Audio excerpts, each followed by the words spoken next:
ಏನ್ ಸರ್ ಇದು ಯುದ್ಧ ನಡೆದರೂ ಕೂಡ ಚಿನ್ನದ ಬೆಲೆ ಕುಸಿಯುತ್ತಾನೆ ಇದೆ. ಒಂದು ವಾರದಲ್ಲಿ ಗೋಲ್ಡ್ ದರ ಎಷ್ಟರ ಮಟ್ಟಿಗೆ ಇಳಿದಿದೆ ನಿಮಗೆ ಗೊತ್ತಾ? ಇವತ್ತಿನ ಈ ಒಂದು ವಿಡಿಯೋ ನೋಡಿ ನೀವು ಖಂಡಿತ ಶಾಕ್ ಆಗ್ತೀರಾ.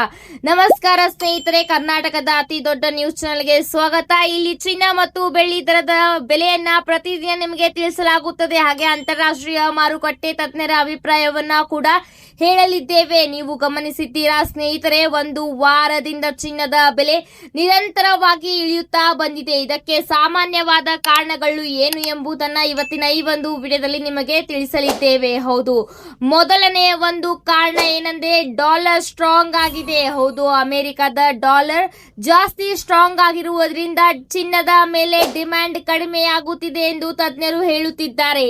ಎರಡನೆಯ ಒಂದು ಕಾರಣ ಇಂಟ್ರೆಸ್ಟ್ ರೇಟ್. ಹೌದು, ಬಡ್ಡಿ ದರ ಹೆಚ್ಚಾಗುತ್ತಿದೆ. ಬ್ಯಾಂಕ್ಗಳಲ್ಲಿ ಬಡ್ಡಿ ದರ ಹೆಚ್ಚಾಗುತ್ತಿದೆ. ಹಾಗಾಗಿ ಗೋಲ್ಡ್ ನಲ್ಲಿ ಇನ್ವೆಸ್ಟ್ಮೆಂಟ್ ಕಡಿಮೆಯಾಗುತ್ತಿದೆ ಎಂದು ಊಹೆಯನ್ನ ಮಾಡುತ್ತಿದ್ದಾರೆ. ಇದರ ಜೊತೆಗೆ ಇನ್ಫ್ಲೇಷನ್ ಶುರುವಾಗಿದೆ ಸ್ನೇಹಿತರೆ. ಮಧ್ಯ ಪೂರ್ವ ಯುದ್ಧದಿಂದಾಗಿ ಆಯಿಲ್ ನ ಬೆಲೆ ಹೆಚ್ಚಾಗುತ್ತಿದೆ. ಹೀಗಾಗಿ ಆಯಿಲ್ ನ ಬೆಲೆಯಲ್ಲಿ ಯಾವಾಗ ಬೇಕಾದರೂ ಕೂಡ ಇನ್ಫ್ಲೇಷನ್ ಸ್ಟಾರ್ಟ್ ಆಗಬಹುದು.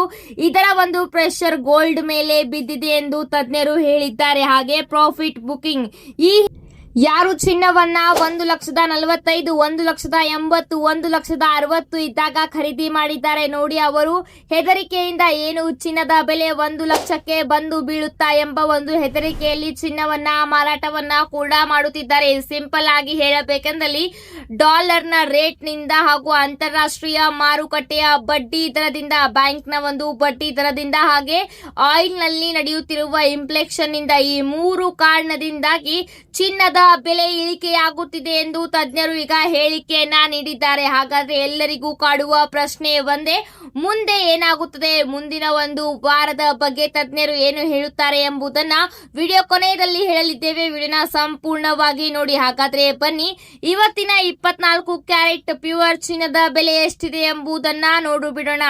1 ಗ್ರಾಮ್ಗೆ 14,597 ರೂಪಾಯಿ ಆಗಿದೆ. 8 ಗ್ರಾಮ್ಗೆ 1,16,776 ಆಗಿದೆ. ಹೌದು ಸ್ನೇಹಿತರೆ, ಇವತ್ತು ಮಾರ್ಚ್ 22 ಸಂಡೇ ಮಾರ್ಕೆಟ್ ಬಂದಿರುತ್ತದೆ. ಹಾಗಾಗಿ ಶನಿವಾರದ ಒಂದು ಮಾರ್ಕೆಟ್ ನ ಪ್ರಕಾರವೇ ಚಿನ್ನ ಮತ್ತು ಬೆಳ್ಳಿಯ ದರ ಇರುತ್ತದೆ ಎಂಬುದು ಈಗಾಗಲೇ ನಿಮಗೆಲ್ಲರಿಗೂ ಕೂಡ ಗೊತ್ತಾಗಿದೆ. ಇವತ್ತು ಯಾರಾದರೂ ಚಿನ್ನ ಖರೀದಿ ಮಾಡಲು ಹೋಗಿದ್ದಲ್ಲಿ ನಿನ್ನೆಯ ಒಂದು ರೇಟ್ ನಲ್ಲಿ, ಅಂದರೆ ಶನಿವಾರ ಮಾರ್ಚ್ 21 ರೇಟ್ ನಲ್ಲೇ ಖರೀದಿ ಮಾಡಬೇಕಾಗುತ್ತದೆ. 10 ಗ್ರಾಮ್ಗೆ 1,45,970 ರೂಪಾಯಿಗೆ ಬಂದು ತಲುಪಿದೆ ನೋಡಿ. ಕೇವಲ ಒಂದೇ ವಾರದಲ್ಲಿ 15ರಿಂದ 25 ಸಾವಿರ ರೂಪಾಯಿನಷ್ಟು ಕುಸಿತ ಕಂಡು ಬಂದಿದೆ 24 ಕ್ಯಾರೆಟ್ ಚಿನ್ನದಲ್ಲಿ. ಹೌದು, 1,63,000ಕ್ಕೆ ಇದ್ದ ಚಿನ್ನ 1,45,000 ಚಿಲ್ಲರೆಗೆ ಬಂದು ತಲುಪಿದೆ. ಹಾಗಾದರೆ ಮುಂಬರುವ ಒಂದು ವಾರದಲ್ಲಿ ಚಿನ್ನದ ಬೆಲೆ ಏನಾಗಬಹುದು ಎಂಬುದನ್ನ ನಿಮಗೆ ತಿಳಿಸಲಿದ್ದೇವೆ.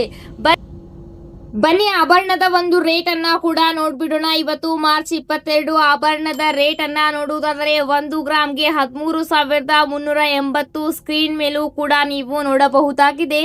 8 ಗ್ರಾಮ್ಗೆ 1,07,040 ರೂಪಾಯಿ ನಿನ್ನೆಯ ಒಂದೇ ಬೆಲೆ ಇರುತ್ತದೆ. ಹೌದು, ಈ ಸಂಡೇ ಯಾವುದೇ ರೀತಿ ಏರಿಳಿತವಾಗಿರುವುದಿಲ್ಲ. ನೀವು ಖರೀದಿಯನ್ನ ಮಾಡಲು ಹೋದಾಗ ಎಚ್ಚರದಿಂದ ಇರಿ. ನಿನ್ನೆಯ ಒಂದು ಬೆಲೆ ಇವತ್ತು ಕೊಡೋದಿಲ್ಲ ಅಂತ ಹೇಳಿದಲ್ಲಿ ನಂಬಲು ಹೋಗಬೇಡಿ. ಏಕೆಂದರೆ ಸಂಡೇ ಮಾರ್ಕೆಟ್ ಬಂದಿರುತ್ತದೆ, ಟ್ರೇಡಿಂಗ್ ಮಾರ್ಕೆಟ್ ಬಂದಿರುತ್ತದೆ. ಹೀಗಾಗಿ ಶನಿವಾರದ ಒಂದು ದರದಲ್ಲೇ ನೀವು ಖರೀದಿ ಮಾಡಬೇಕಾಗುತ್ತದೆ. ನಿನ್ನೆ ಒಂದು ಬೆಲೆ ಇವತ್ತಿನ ಒಂದು ಬೆಲೆ ಆಭರಣದಲ್ಲಿ ಚೇಂಜ್ ಅನ್ನ ಮಾಡುತ್ತಿರುತ್ತಾರೆ ಅಂಗಡಿದವರು. ಹಾಗಾಗಿ ಇದರ ಬಗ್ಗೆ ತುಂಬಾನೇ ಗ್ರಾಹಕರು ಹಾಗೆ ಚಿನ್ನ ಖರೀದಿ ಮಾಡುವವರು, ಚಿನ್ನ ಮಾರಾಟವನ್ನ ಮಾಡುವವರು ತುಂಬಾನೇ ಲಕ್ಷ್ಯ ಇಡಬೇಕಾಗುತ್ತದೆ ಎಂದು ಹೇಳಲಾಗುತ್ತಿದೆ. ಹಾಗಾದ್ರೆ ಬನ್ನಿ 18 ಕ್ಯಾರೆಟ್ ನ ಪ್ರೈಸ್ ಅನ್ನ ಕೂಡ ನೋಡ್ಬಿಡೋಣ. 18 ಕ್ಯಾರೆಟ್ ನ ಪ್ರೈಸ್ 1 ಗ್ರಾಮ್ಗೆ 10,948 ರೂಪಾಯಿ, 8 ಗ್ರಾಮ್ಗೆ 87,584 ರೂಪಾಯಿ, 10 ಗ್ರಾಮ್ಗೆ 1,09,480 ರೂಪಾಯಿ. ಸ್ನೇಹಿತರೆ, ಹೌದು, ಕರ್ನಾಟಕದಲ್ಲಿ ಬಂಗಾರ ಮತ್ತು ಬೆಳ್ಳಿಯ ದರವನ್ನ ನೀವು ಈಗಾಗಲೇ ನೋಡಿದ್ದೀರಾ. ಪ್ರತಿದಿನ 1,000, 2,000, 2,500 ರೂಪಾಯಿನಷ್ಟು ಕುಸಿತ ಕಂಡು ಬರುತ್ತಿದೆ. ಹೀಗೆ ನೀವು ಪ್ರತಿದಿನ ಬಂಗಾರದ ಒಂದು ಬೆಲೆಯನ್ನ ನೋಡಲು ಬಯಸಿದ್ದಲ್ಲಿ ಈ ಕೂಡಲೇ ನಮಗೆ ಕಮೆಂಟ್ ಅನ್ನ ಮಾಡಿ.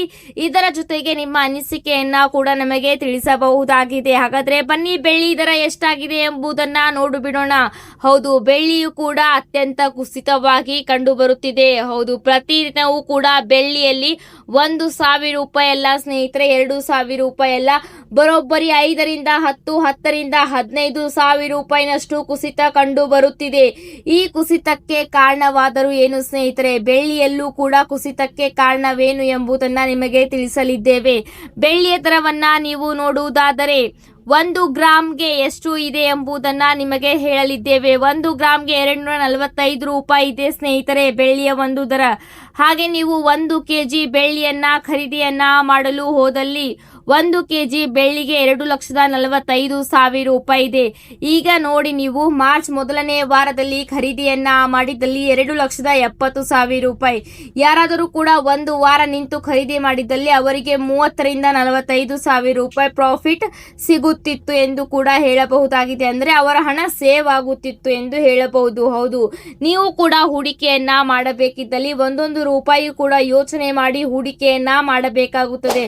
ಅದರಲ್ಲೂ ಚಿನ್ನ ಮತ್ತು ಬೆಳ್ಳಿಯಲ್ಲಿ ಹೂಡಿಕೆಯನ್ನ ನೀವು ಲಾಂಗ್ ಟರ್ಮ್ ನಲ್ಲಿ ಮಾಡುತ್ತಿದ್ದಲ್ಲಿ ಆರಾಮವಾಗಿ ಖರೀದಿಯನ್ನ ಮಾಡಬಹುದು. ಆದರೆ ಇವತ್ತು ಖರೀದಿಯನ್ನ ಮಾಡಿ ನಾಳೆ ಮಾರುಕಟ್ಟೆಯಲ್ಲಿ ಮಾರಾಟವನ್ನ ಮಾಡಿ ಪ್ರಾಫಿಟ್ ಅನ್ನ ತೆಗೆದುಕೊಳ್ಳುವವರು ಕೂಡ ತುಂಬಾ ಜನರು ಇದ್ದಾರೆ. ಅಂತವರು ಪ್ರತಿದಿನದ ಮಾರ್ಕೆಟ್ ಅನ್ನ ಅನಲೈಸ್ ಅನ್ನ ಮಾಡುವುದು ತುಂಬಾನೇ ಮುಖ್ಯವಾಗಿರುತ್ತದೆ ಸ್ನೇಹಿತರೆ. ಅತಿ ಹೆಚ್ಚು ಜನರು ಈಗಾಗಲೇ ಚಿನ್ನ ಮತ್ತು ಬೆಳ್ಳಿಯ ಮೇಲೆ ಹೂಡಿಕೆಯನ್ನ ಮಾಡಿ ಲಾಭವನ್ನ ಗಳಿಸುತ್ತಿದ್ದಾರೆ. ಈಗ ಮುಂಬರುವ 1 ವಾರದಲ್ಲಿ ಚಿನ್ನ ಮತ್ತು ಬೆಳ್ಳಿಯ ದರ ಏನಾಗಲಿದೆ? ಇಳಿಯುತ್ತಾ ಮತ್ತೆ ಏರಿಕೆಯಾಗುತ್ತದೆ? ಇದು ಹಲವರ ಪ್ರಶ್ನೆಯಾಗಿದೆ ಸ್ನೇಹಿತರೆ. ಇದರ ಬಗ್ಗೆ ತಜ್ಞರು ಏನು ಹೇಳುತ್ತಿದ್ದಾರೆ ಎಂಬುದನ್ನ ನೋಡೋಣ ಬನ್ನಿ. ಎಕ್ಸ್ಪರ್ಟ್ಗಳು ಹೇಳುವ ಒಂದು ಪ್ರಕಾರ ಸ್ವಲ್ಪ ದಿನ ಅಂದರೆ ಮಾರ್ಚ್ ಕೊನೆಯ ತನಕ ಹಾಗೆ ಏಪ್ರಿಲ್ ಮೊದಲನೆಯ ವಾರದಲ್ಲಿ ಚಿನ್ನದ ಒಂದು ಬೆಲೆ ಮತ್ತು ಬೆಳ್ಳಿಯ ಒಂದು ಬೆಲೆಯಲ್ಲಿ ಏರಿಳಿತ ಇರುತ್ತದೆ ಎಂದು ಹೇಳಿದ್ದಾರೆ. ಹಾಗೆ ಯಾರು ಲಾಂಗ್ ಟರ್ಮ್ ನಲ್ಲಿ ಸ್ಟ್ರಾಂಗ್ ಆಗಿ ಚಿನ್ನ ಮತ್ತು ಬೆಳ್ಳಿಯ ಮೇಲೆ ಹೂಡಿಕೆಯನ್ನ ಮಾಡಲು ಇಷ್ಟಪಡುತ್ತೀರಾ ಅವರು ಇಂಥ ಸಮಯದಲ್ಲಿ ಖರೀದಿ ಮಾಡಬಹುದು. ಲಾಂಗ್ ಟರ್ಮ್ ನಲ್ಲಿ ಚಿನ್ನ ಮತ್ತು ಬೆಳ್ಳಿಯ ಒಂದು ಬೆಲೆ ಮತ್ತೆ ಜಾಸ್ತಿ ಆಗಬಹುದು ಎಂದು ಕೂಡ ಹೇಳಿದ್ದಾರೆ. ಹೌದು, ಯುದ್ಧ ಮುಂದುವರೆದಲ್ಲಿ ಮತ್ತೆ ಏನಾಗಬಹುದು? ಚಿನ್ನ ಮತ್ತು ಬೆಳ್ಳಿಯ ಬೆಲೆ ಮತ್ತಷ್ಟು ಕಡಿಮೆಯಾಗುವ ಸಾಧ್ಯತೆ ಇದೆ ಎಂದು ಹೇಳಿದ್ದಾರೆ. ಹಾಗೆ ಬಡ್ಡಿ ದರ ಕಡಿಮೆಯಾದಲ್ಲಿ ಬ್ಯಾಂಕ್ಗಳು ಕಡಿಮೆ ಬಡ್ಡಿ ದರವನ್ನ ನೀಡಲು ಪ್ರಾರಂಭವನ್ನ ಮಾಡಿದಲ್ಲಿ ಮತ್ತೆ ಎಲ್ಲ ಇನ್ವೆಸ್ಟರ್ಗಳು ಚಿನ್ನ ಮತ್ತು ಬೆಳ್ಳಿಯ ಮೇಲೆ ಹೂಡಿಕೆ ಮಾಡಬಹುದು ಎಂದು ಹೇಳಿದ್ದಾರೆ ತಜ್ಞರು ಮತ್ತು ಎಕ್ಸ್ಪರ್ಟ್ಗಳು. ಹೌದು, ಈಗಾಗಲೇ ಬಡ್ಡಿ ದರ ಏರಿಕೆಯಾಗಿದೆ. ಹೌದು, ನಿನ್ನೆ 1 ವಾರದಲ್ಲಿ ಬಡ್ಡಿ ದರ ಏರಿಕೆಯಾಗಿತ್ತು. ಹೀಗಾಗಿ ಪ್ರಾಫಿಟ್ ಡಿವೈಡ್ ಆಗುತ್ತೆ ಸ್ನೇಹಿತರೆ. ಹೂಡಿಕೆದಾರರು ಚಿನ್ನದ ಬದಲು ಬ್ಯಾಂಕ್ಗಳಲ್ಲಿ ಹೂಡಿಕೆಯನ್ನ ಮಾಡುತ್ತಾರೆ, ಪ್ರಾಫಿಟ್ ಹೆಚ್ಚು ಸಿಗುತ್ತದೆ ಎಂದು. ಈಗ ಚಿನ್ನ ಮತ್ತು ಬೆಳ್ಳಿಯ ಒಂದು ಮಾರ್ಕೆಟ್ ನಲ್ಲಿ ಏನಾಗುತ್ತಿದೆ? ಅನಿರೀಕ್ಷಿತ ಉಂಟಾಗುತ್ತಿದೆ. ಹೀಗಾಗಿ ಪ್ರಾಫಿಟ್ ಫಿಕ್ಸ್ ಇರುವ ಹತ್ತಿರ ಎಲ್ಲ ಇನ್ವೆಸ್ಟರ್ಗಳು ಅಲ್ಲಿ ಇನ್ವೆಸ್ಟ್ ಮಾಡ್ತಾರೆ ಎಂದು ಕೂಡ ತಜ್ಞರು ತಮ್ಮ ಎಕ್ಸ್ಪರ್ಟ್ ಗಳ ಒಂದು ಪ್ರಕಾರ ಹೇಳುತ್ತಿದ್ದಾರೆ ಸ್ನೇಹಿತರೆ. ಮುಂಬರುವ 1 ವಾರದಲ್ಲಿ ಬಡ್ಡಿ ದರ ಕಡಿಮೆಯಾದಲ್ಲಿ ಮತ್ತೆ ಗೋಲ್ಡ್ ಪ್ರೈಸ್ ಹೆಚ್ಚಾಗಬಹುದು, 2 ಲಕ್ಷಕ್ಕೂ ಕೂಡ ಹೋಗಿ ತಲುಪಬಹುದು ಇನ್ನೇನು 6 ತಿಂಗಳಿನಲ್ಲೂ ಕೂಡ ಎಂದು ಹೇಳಿದ್ದಾರೆ ಸ್ನೇಹಿತರೆ. ಇದೀಗ ಗೋಲ್ಡ್ ಬೆಲೆ ಇಳಿದಿದೆ, ಆದರೆ ಒಂದು ದೊಡ್ಡ ಅವಕಾಶವೂ ಕೂಡ ಆಗಬಹುದು ಈ ಇಳಿದಿದ್ದು. ಹೌದು, ಮುಂಬರುವ ದಿನದಲ್ಲಿ ಜಾಗತಿಕ ಮಾರುಕಟ್ಟೆಯಲ್ಲಿ ಮತ್ತೆ ಏನಾದರೂ ಅನಿರೀಕ್ಷಿತವಾದಲ್ಲಿ ಗೋಲ್ಡ್ ನ ಒಂದು ಬೆಲೆ 2 ಲಕ್ಷಕ್ಕಿಂತ ಅಧಿಕ ತಲುಪಬಹುದು. ಈಗಾಗಲೇ ಪಾಕಿಸ್ತಾನದಲ್ಲಿ ನೋಡಬಹುದು ಚಿನ್ನದ ಒಂದು ಬೆಲೆ 2ರಿಂದ 4 ಲಕ್ಷ ರೂಪಾಯಿ ತನಕ ಏರಿದೆ.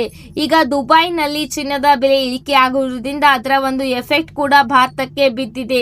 ಇಲ್ಲೂ ಕೂಡ ಬೆಲೆ ಕಡಿಮೆಯಾಗುತ್ತಿದೆ. ಆದರೆ ಬಹು ವರ್ಷದ ಒಂದು ಹೂಡಿಕೆಗಳನ್ನ ನೋಡುವುದಾದರೆ ಚಿನ್ನ ಯಾವಾಗಲೂ ಕೂಡ ಲಾಸ್ ಆಗಿಲ್ಲ ಸ್ನೇಹಿತರೆ. ಮುಂಬರುವ 1 ದಿನದಲ್ಲಿ ಪ್ರಾಫಿಟೇ ಸಿಗಲಿದೆ ಎಂದು ಕೂಡ ತಜ್ಞರು ತಮ್ಮ ಅಭಿಪ್ರಾಯವನ್ನ ಹೇಳಿಕೆಯನ್ನ ನೀಡಿದ್ದಾರೆ. ಮುಂಬರುವ 1 ವಾರದಲ್ಲಿ ಪ್ರೈಸ್ ಏರಿಳಿತ ಆಗಬಹುದು. ಆದರೆ ಬಹುದಿನದ ಹೂಡಿಕೆಯ ಪ್ರಕಾರ ನೋಡುವುದಾದ್ರೆ ನೀವು ಹಿಂದೆ ಖರೀದಿಯನ್ನ ಮಾಡಬಹುದಾಗಿದೆ. 1 ವಾರದಲ್ಲಿ ಏರಿಳಿತ ಆಗುತ್ತಿದೆ, ಆವಾಗ ಖರೀದಿ ಮಾಡಬಹುದು ಎಂದು ಹೇಳಿದ್ದಾರೆ. ಇನ್ನು ಕೆಲ ತಜ್ಞರು ಹೇಳುತ್ತಿದ್ದಾರೆ ಈ ಒಂದು ಗೋಲ್ಡ್ ಪ್ರೈಸ್ 1 ವಾರದಲ್ಲಿ ನೋಡಿದಲ್ಲಿ 10% ಇಂದ 25% ನಷ್ಟು ಇಳಿಕೆಯಾಗಿದೆ. ಮುಂಬರುವ ದಿನದಲ್ಲಿ ಇದು ಸ್ಥಿರತೆ ಕಾಪಾಡಲಿದೆ ಎಂದು ಹೇಳಿದ್ದಾರೆ. 1,20,000 1,10,000 ರೂಪಾಯಿಗೆ ಬಂದು ಸ್ಥಿರತೆಯನ್ನ ಕೂಡ ಕಾಪಾಡಿಕೊಳ್ಳಬಹುದು ಚಿನ್ನ ಮತ್ತು ಬೆಳ್ಳಿಯ ದರ ಎಂದು ಹೇಳಿದ್ದಾರೆ. ಸ್ನೇಹಿತರೆ, ನಿಮ್ಮ ಪ್ರಕಾರ ಚಿನ್ನ ಮತ್ತು ಬೆಳ್ಳಿಯ ದರದಲ್ಲಿ ಏನಾಗಬಹುದು ಮುಂಬರುವ ಒಂದು ವಾರದಲ್ಲಿ ಎಂಬುದನ್ನ ತಿಳಿಸಿ. ಹಾಗೆ ಬಹುದಿನಗಳ ಕಾಲ ಚಿನ್ನ ಯಾವಾಗಲೂ ಕೂಡ ಲಾಸ್ ಕೊಟ್ಟಿಲ್ಲ ಎಂದು ಕೂಡ ಹೇಳುತ್ತಿದ್ದಾರೆ. ಇದರ ಒಂದು ಅನಿಸಿಕೆಯನ್ನ ಕೂಡ ನೀವು ಕಮೆಂಟ್ ನಲ್ಲಿ ತಿಳಿಸಿ. ಮತ್ತೆ ಸಿಗ್ತೀನಿ ನಿಮಗೆ ಹೊಸ ವಿಡಿಯೋ ಜೊತೆಗೆ. ಅಲ್ಲಿ ತನಕ ವಿಡಿಯೋಗೆ ಲೈಕ್ ಮಾಡಿ, ಹಾಗೆ ನಮ್ಮ ಚಾನಲ್ಗೆ ತಪ್ಪದೆ ಸಬ್ಸ್ಕ್ರೈಬ್ ಮಾಡಿಕೊಳ್ಳಿ. ನಾವು ಹಾಕುವ ಪ್ರತಿಯೊಂದು ಹೊಸ ವಿಡಿಯೋಗಳು ಮೊದಲು ಬಂದು ನಿಮಗೆ ತಲುಪುತ್ತದೆ. ಹೀಗೆ ಅಪ್ಡೇಟ್ಗಳಿಗಾಗಿ ನಮ್ಮ ಚಾನಲ್ ಅನ್ನ ತಪ್ಪದೆ ಸಬ್ಸ್ಕ್ರೈಬ್ ಮಾಡಿಕೊಳ್ಳಿ. ಹಾಗೆ ನಿಮ್ಮ ಸ್ನೇಹಿತರಿಗೆ, ಬಂಧು ಬಾಂಧವರಿಗೆ ಈ ಒಂದು ವಿಡಿಯೋನ ಮರೆಯದೆ ಶೇರ್ ಮಾಡಿ.